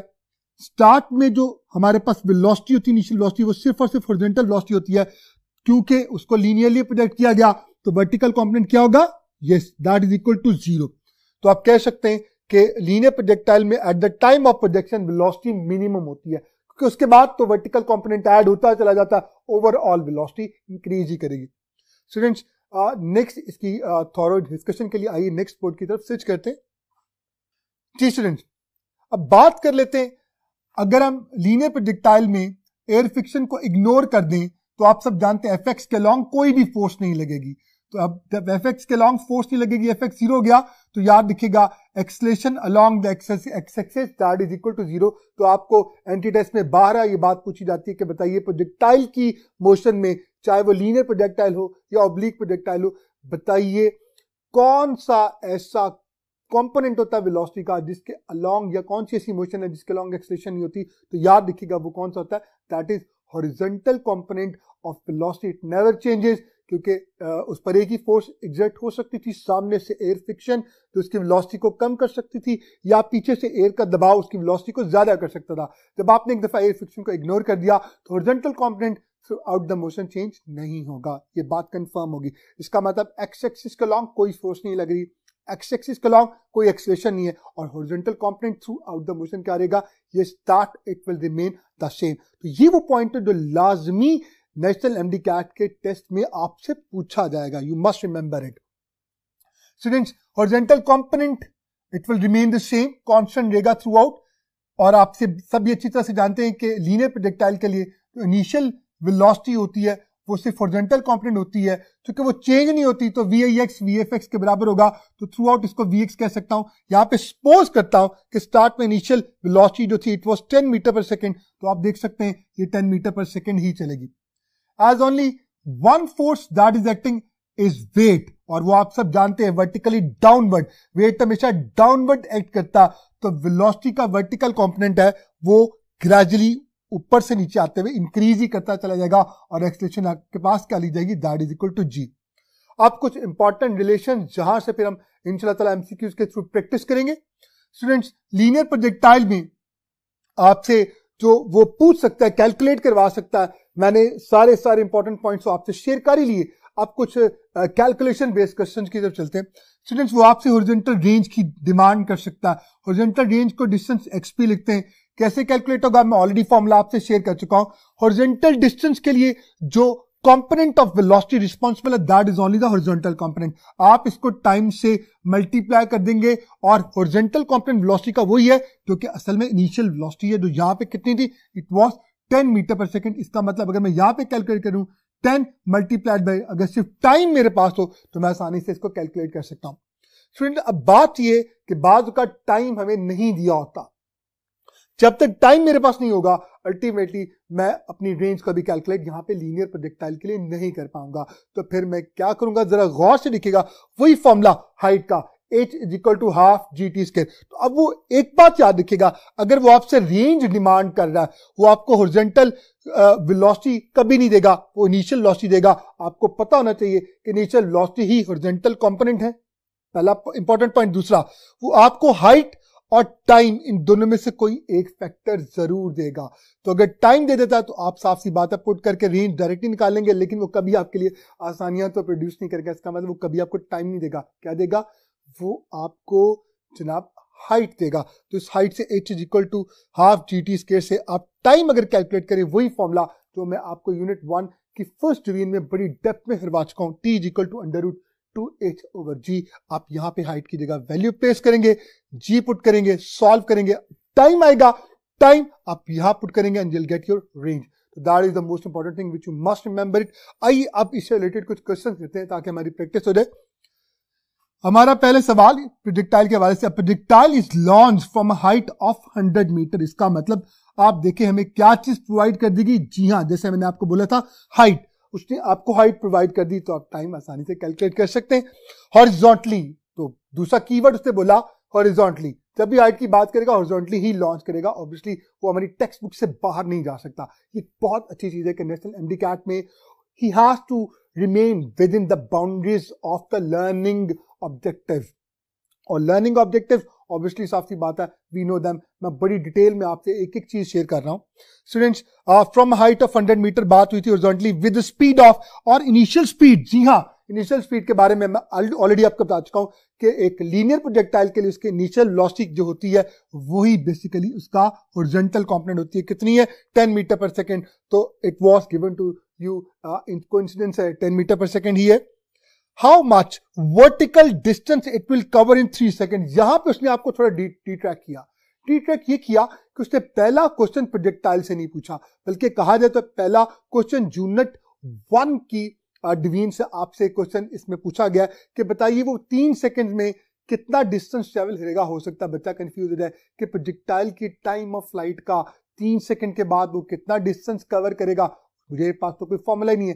देखिए स्टूडेंट्स, ये फॉर्मूला यही लगेगा, t is equal to √2h/g, बल्कि ये फॉर्मूला हाइट आपने कैलकुलेट करनी है। क्या formula, half GT square. Time की जगह आप जो ही 3 सेकंड पुट करेंगे तो आपको पता चल जाएगा वो 3 सेकंड के बाद कितनी वर्टिकल हाइट कवर कर चुका होगा। तो the first part was very simple, हम ऑलरेडी कर चुके हैं, हम जानते फिंगर टिप्स पे 3 सेकंड्स में कितना डिस्टेंस कवर होता है। हम फर्स्ट वीन में, टेस्टों में और लेक्चर में बड़ी डिटेल से देख चुके हैं 45 मीटर। लेकिन दोबारा आपके लिए मैं यहाँ पे रिवाइवल के लिए एक दफा कैलकुलेट कर देता हूं, जरा गौर से देखिएगा। हमारे पास y इज इक्वल टू हो गया half GT square, time 3 second था, y is equal to half ऐसे रहेगा, g की जगह मैं 10 पुट करूंगा और टाइम की जगह जो मैं 3 पुट करूंगा 3 का स्क्वायर आ जाएगा। स्टूडेंट हाफ ऐसे रहा, 10 ऐसे रहा, 3 का स्क्वायर 9 होता है, 2 1 दा 2, 2 5 जा 10 एंड 9 5 जा that is equal to 45 metre. आज आई टोल्ड यू कि डिस्टेंस हम सबको फिंगर टिप्स पे है, तो यहां तक का काम तो बहुत आसान था, आपने कर लिया। Next question, and how for it hit the ground from the point of launching. ये उस हॉरिजॉन्टल डिस्टेंस की एक्स एक्सिस के लॉन्ग, यानी एक्स की बात कर रहा है, वो कितनी दूर जाके हिट करेगा। तो स्टूडेंट फॉर्मूला क्या था, मैंने आपको बताया था, रेंज का फॉर्मूला था एक्स इक्वल टू आप हॉरिजॉन्टल कंपोनेंट जो कि असल में इनिशियल वेलोसिटी होती है। अब स्टूडेंट से मैं बार बार इसलिए बोलता हूं ताकि आपको फिंगर टिप्स हो जाए। याद रखिएगा, जितनी ज्यादा प्रैक्टिस हमारी होगी अल्लाह ताला के करम से हमें उतना ही ज्यादा अच्छा हमारे चांसेस होंगे to become a doctor. I wish you best of luck. So students, this is the reason why I keep on repeating the things. मैं बातों को बार बार रिपीट इसलिए करता हूं ताकि मेरे तमाम स्टूडेंट्स को ये सारी बातें फिंगर टिप्स से आ जाए। स्टूडेंट्स, लीनियर प्रोजेक्टाइल के लिए हॉरिजॉन्टल कंपोनेंट उसकी इनिशियल वेलोसिटी होती है, मल्टीप्लाइड विद टाइम, अपने टाइम से इसको मल्टीप्लाई कर दिया।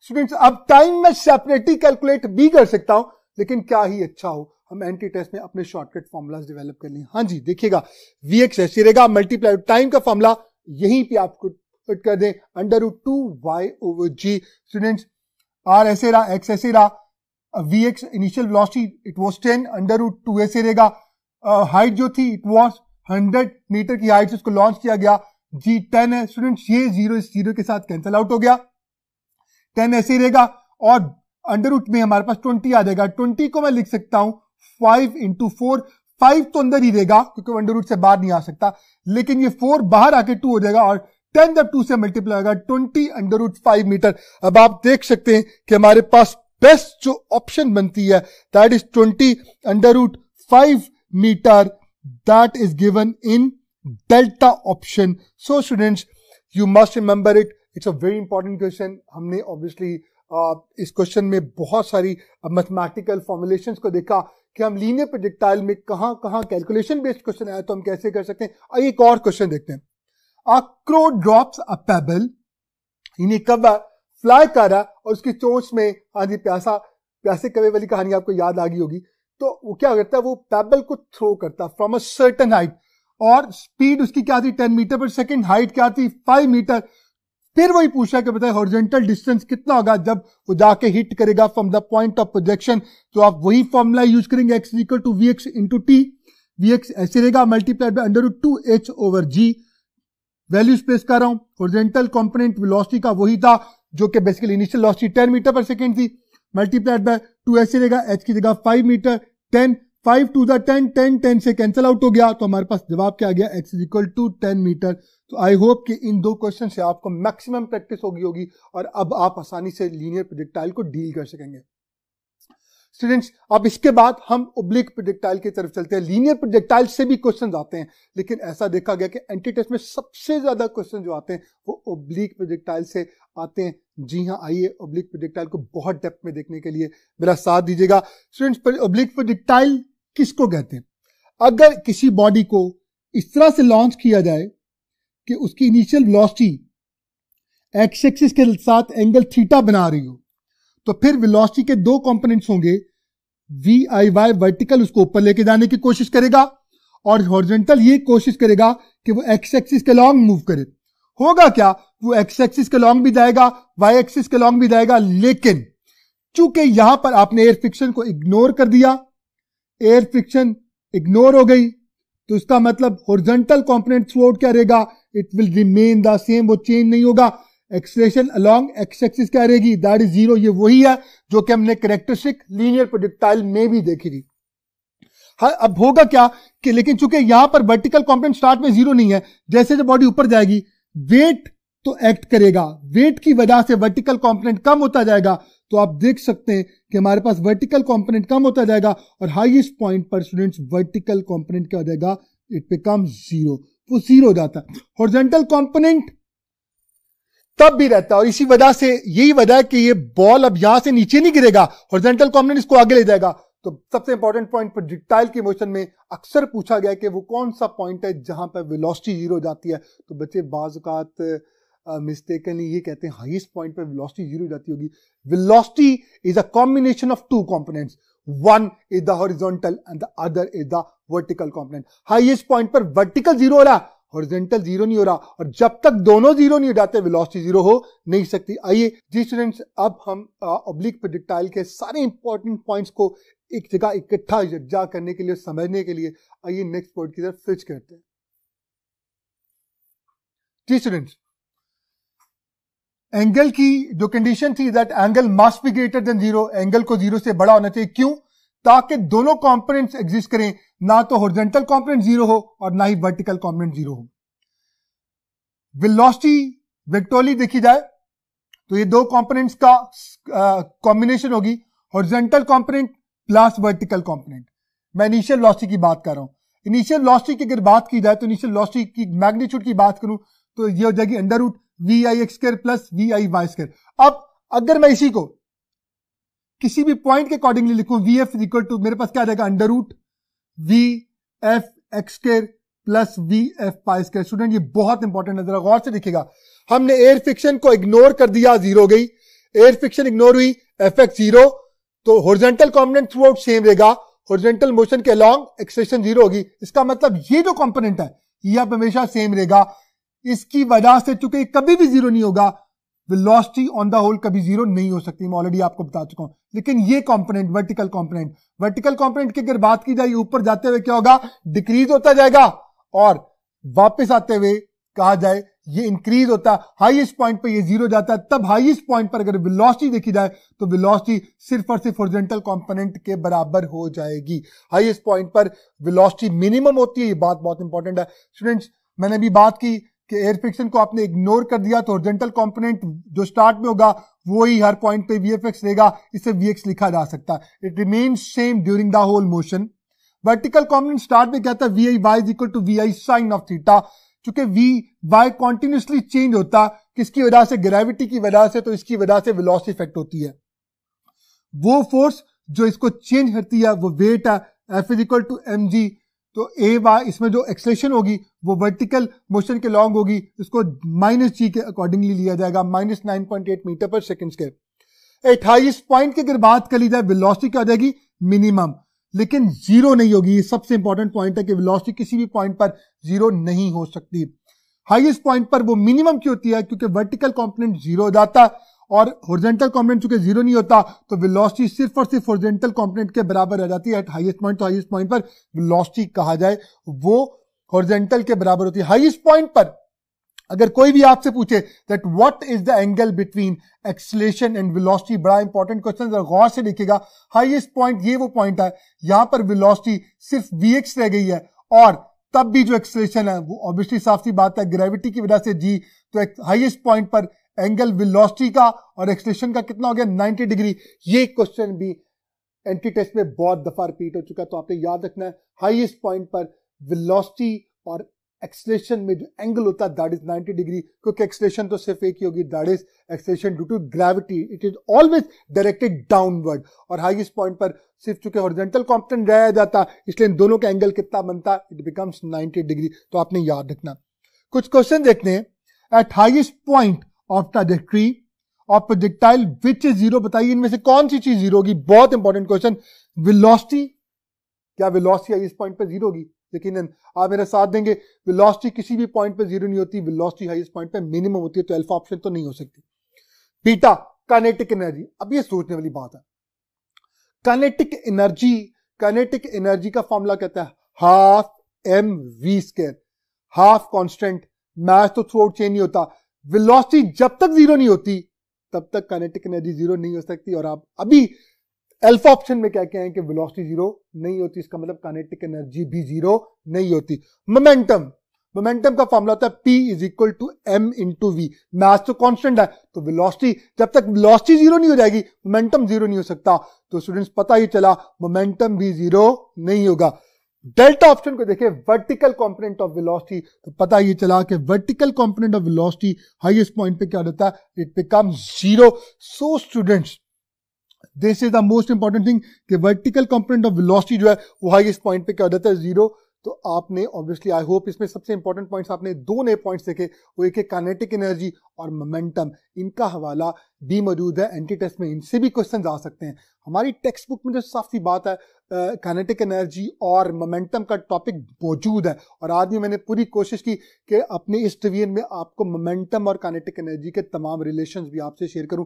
तो अब मैं प्रोजेक्टाइल में मोमेंटम और काइनेटिक एनर्जी के हवाले से जो एंटी टेस्ट में बार बार सवाल आते हैं, आइए मैं उनको शेयर करने जा रहा हूं।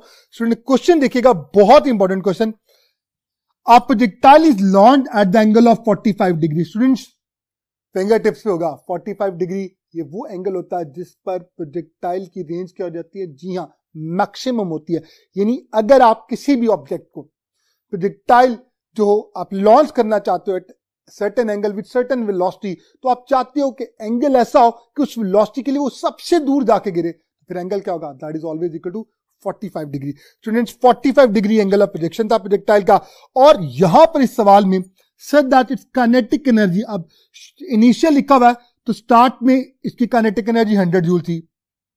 Eight the highest point its kinetic energy and potential energy are, highest point पर इसकी काइनेटिक एनर्जी और पोटेंशियल एनर्जी क्या होगी।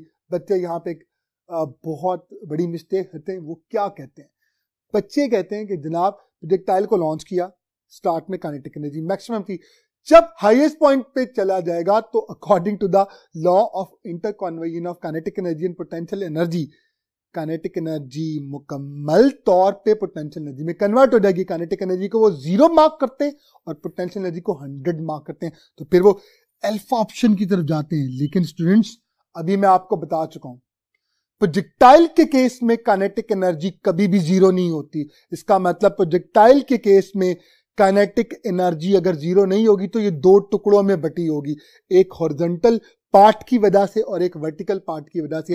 हॉरिजॉन्टल पार्ट की वजह से जितनी काइनेटिक एनर्जी होगी वो कंजर्व रहेगी, वो ना ज्यादा हो सकती है ना कम, क्योंकि हॉरिजॉन्टल कंपोनेंट चेंज नहीं हो सकता। और वर्टिकल चूंकि हाईएस्ट पॉइंट पे क्या जाता है, यस 0 जाता, तो उसका जितना भी हिस्सा होगा वो मुकम्मल तौर पे पोटेंशियल एनर्जी में कन्वर्ट होगा। अब हमें कैसे पता चलेगा कि काइनेटिक एनर्जी के जो दो पार्ट्स हैं हॉरिजॉन्टल और वर्टिकल, हमें how we can calculate them. तो इसके लिए एक शॉर्टकट फॉर्मूला स्टूडेंट्स मैं आप लोगों के लिए लेकर आए, जरा गौर से देखिएगा उस शॉर्टकट फॉर्मूला को। हाईएस्ट पॉइंट पर पीक पर काइनेटिक एनर्जी अगर आपने कैलकुलेट करनी है तो यकीनन ये वो काइनेटिक एनर्जी होगी जो कि सिर्फ और सिर्फ हॉरिजॉन्टल कंपोनेंट की वजह से बच गई होगी। तो इसका फॉर्मूला याद रखिएगा, initial kinetic energy multiplied by cos square theta. क्या फॉर्मूला है, initial kinetic energy multiplied by cos square theta. ये कैसे आता है, ऑब्वियसली हम डिटेल्स में नहीं जाएंगे, आपने इस फॉर्मूला को याद कर लेना। हाईएस्ट पॉइंट पर काइनेटिक एनर्जी जो बच जाती है अपने हॉरिजॉन्टल कंपोनेंट की वजह से होती है, वो तो हमें पता है, लेकिन वो कितनी होती है, उसे कैसे कैलकुलेट किया जा सकता है, उसका फॉर्मूला हमने लिखा, kinetic energy at the peak is equal to initial kinetic energy at the time of projection multiplied by cos square theta. इसी तरह से पोटेंशियल एनर्जी की बात की जाए पीक पर, तो फॉर्मूला था kinetic energy initial into sine square theta.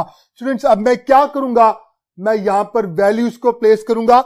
Kinetic energy initial क्या थी, 100 थी, एंगल 45 था, cos 45 होता 1/√2, ये स्क्वायर अंडर रूट को कैंसिल आउट कर देगा, 100 divided by 2 that is equal to 50 joule. तो पता चला 100 जूल में से 50 जूल कंट्रीब्यूशन किसकी है, हॉरिजॉन्टल कंपोनेंट की, और ये kinetic energy through out the motion change नहीं होगी, हॉरिजॉन्टल पार्ट चेंज नहीं होगा, तो वो जो चेंज होगा वो वर्टिकल पार्ट होगा जो हाईएस्ट पॉइंट पे जाके मुकम्मल तौर पे पोटेंशियल एनर्जी में कन्वर्ट होगा।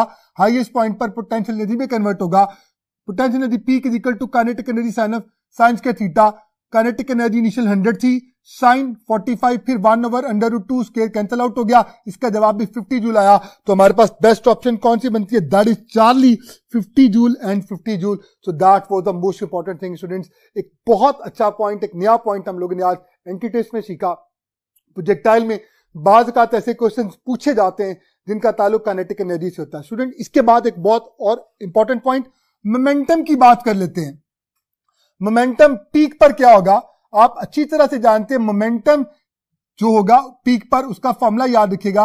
मोमेंटम किसी भी पॉइंट पर जो होगा उसका फॉर्मूला होगा mvx प्लस mvfy, यानी मोमेंटम होता है the product of mass and velocity. तो वेलोसिटी के दो कंपोनेंट्स हैं, हॉरिजॉन्टल और वर्टिकल। तो मैंने ये प्लेस किया यहां पर।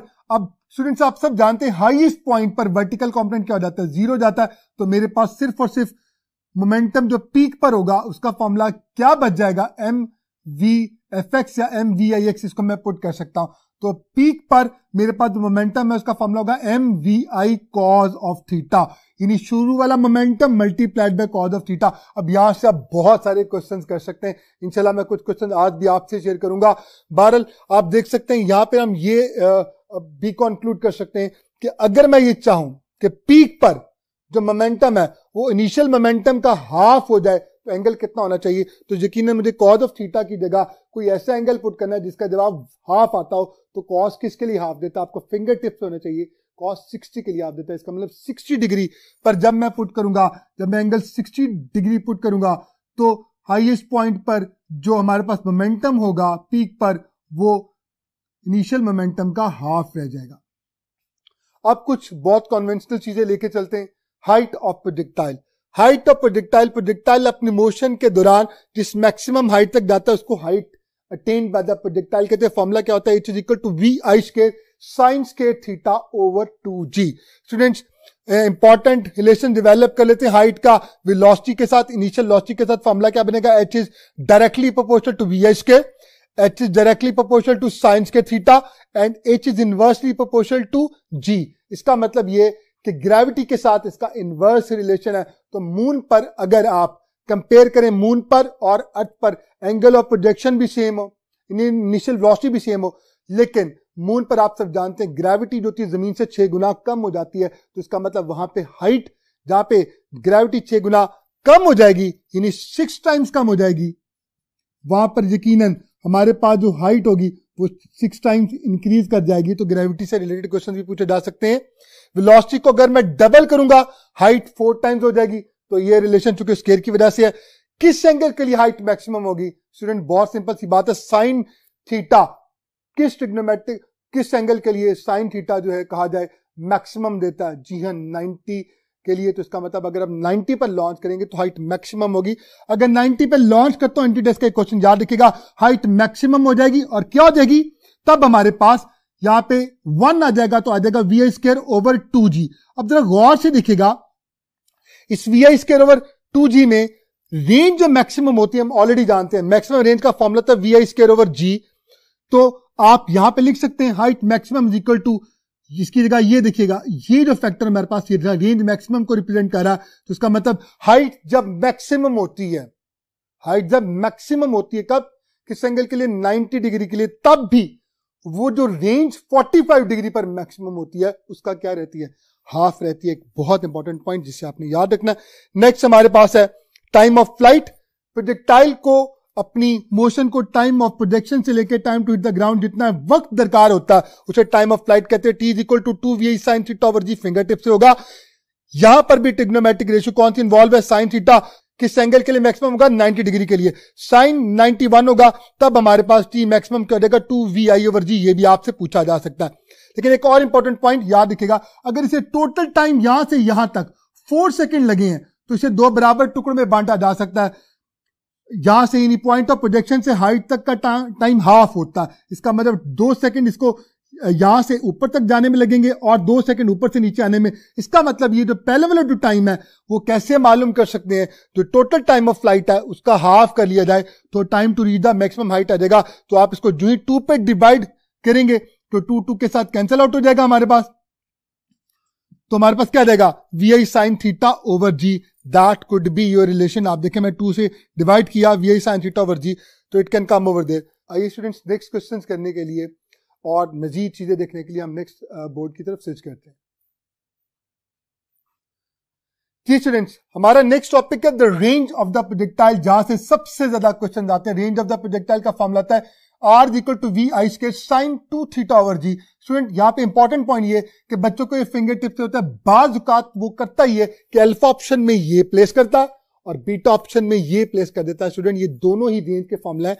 Sign 2 theta double angle identity आप मेडिकल के स्टूडेंट से फिर भी आपको पता होना चाहिए, क्योंकि अभी आपका टॉपिक है लर्निंग आउटकम्स कैसा।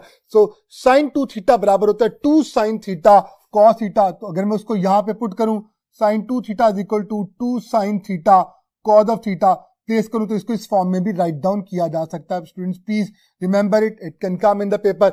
रेंज किस एंगल के लिए मैक्सिमम होती है? You know very well, that is for the 45 degree.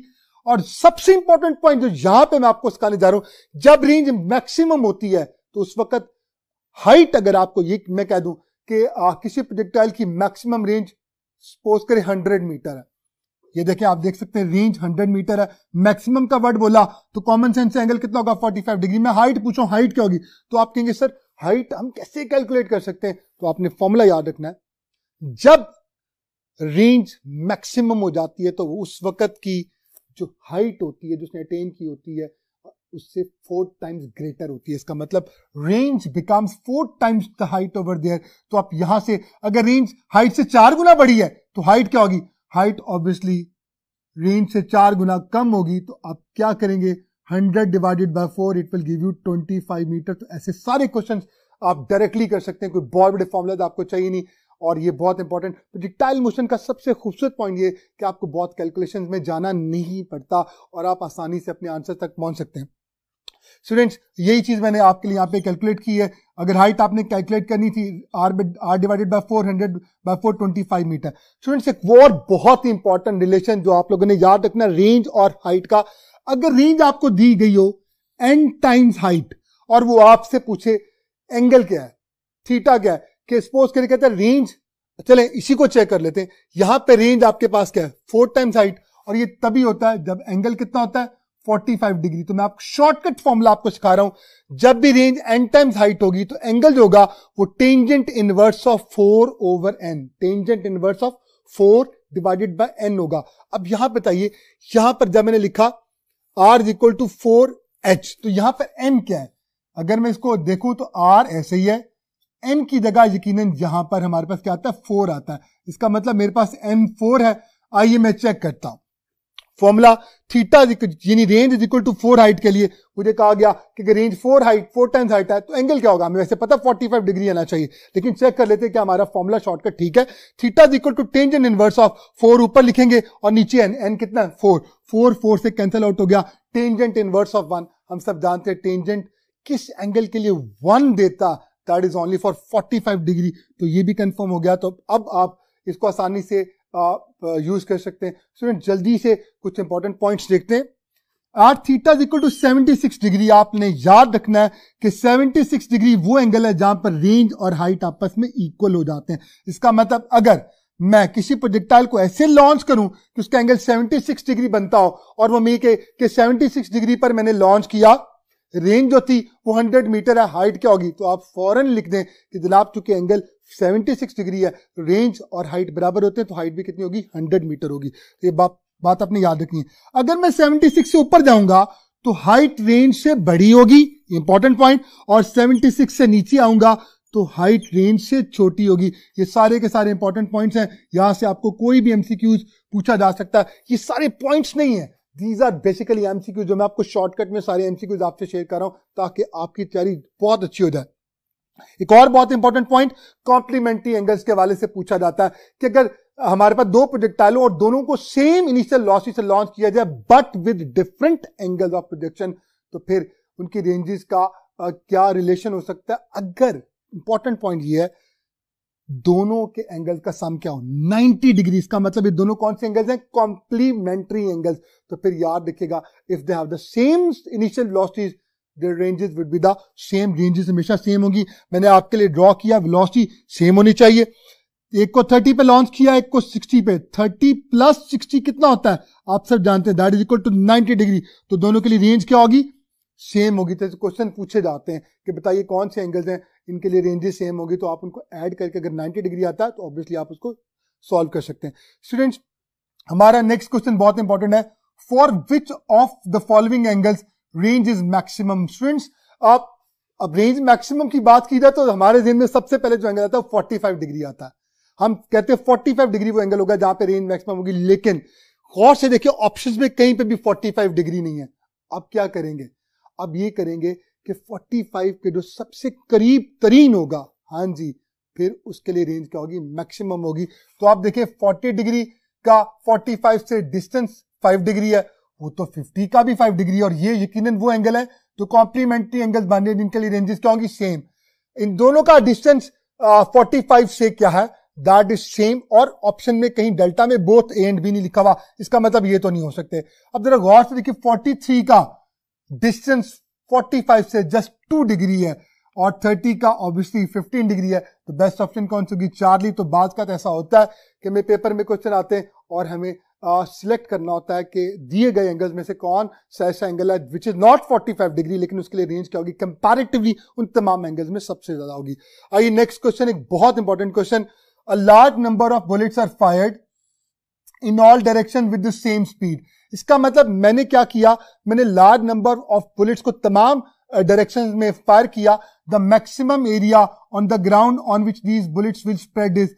बहुत इंपॉर्टेंट क्वेश्चन स्टूडेंट्स, यहां पे मैं आपको सॉल्व करता हूं। सपोज करें आप कहीं यहां पर एक ग्राउंड में खड़े, अब आप क्या करते हैं, आप इन तमाम डायरेक्शंस में कहा जाए आप मैक्सिमम आप वो बुलेट्स को फायर कर रहे हैं, और आप जब फायर करेंगे तो ऑब्वियसली वो कुछ रेंज कवर करेंगे। वो रेंज इस सर्कल का क्या बन जाएगा, रेडियस बन जाएगा। तो सर्कल का आपके पास क्या आ गया, रेडियस आ गया।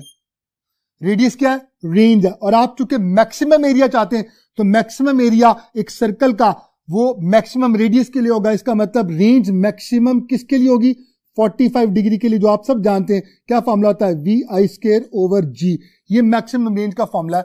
तो for maximum area on the ground angle को 45 डिग्री होना चाहिए था ताकि रेडियस मैक्सिमम हो सकता। तो ये पूरा जो एक सर्कल बनता है जमीन के ऊपर, आप ऊपर से जब देखेंगे सर्कल बनेगा तो उसके लिए रेंज मैक्सिमम होती है VI²/G।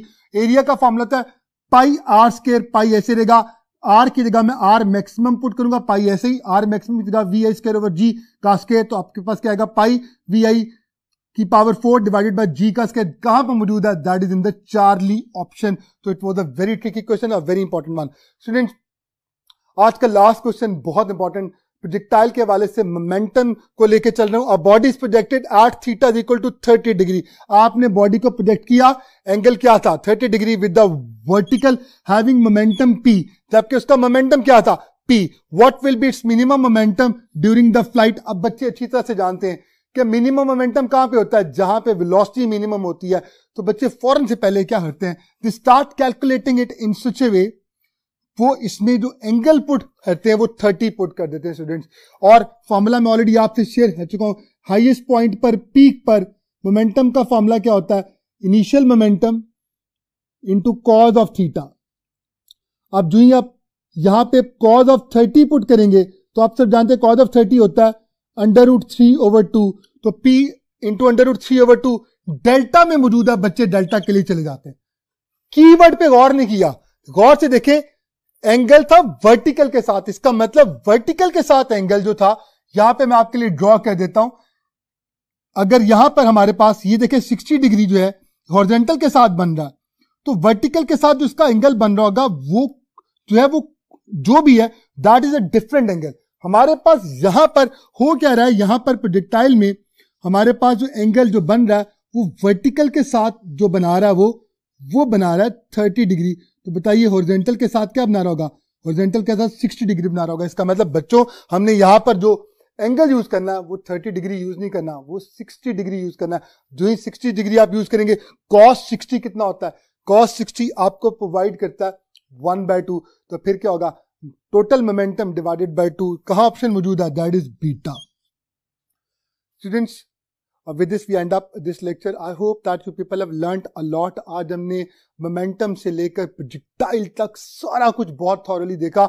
इंशाल्लाह ताला अब इस डिवीजन के यूनिट 1 की जो सेकंड डिवीजन है, जिसका आज आपने मुझसे लेक्चर लिया, हम इंशाल्लाह ताला इसके 2 कंसेक्टिव टेस्ट देखेंगे, जिसमें इंशाल्लाह ताला हम 30 क्वेश्चंस की मैक्सिमम प्रैक्टिस करेंगे, so that आप इस सारी कॉन्वर्सेशन के बाद जब उस प्रैक्टिस में गुजरेंगे और जब उसके बाद जब आप निखर के सामने आएंगे तो आपके सारे कॉन्सेप्ट बहुत अच्छे होंगे। अब अपना बहुत ख्याल रखें। इमरान सरवदी को इजाजत दें। अस्सलाम वालेकुम।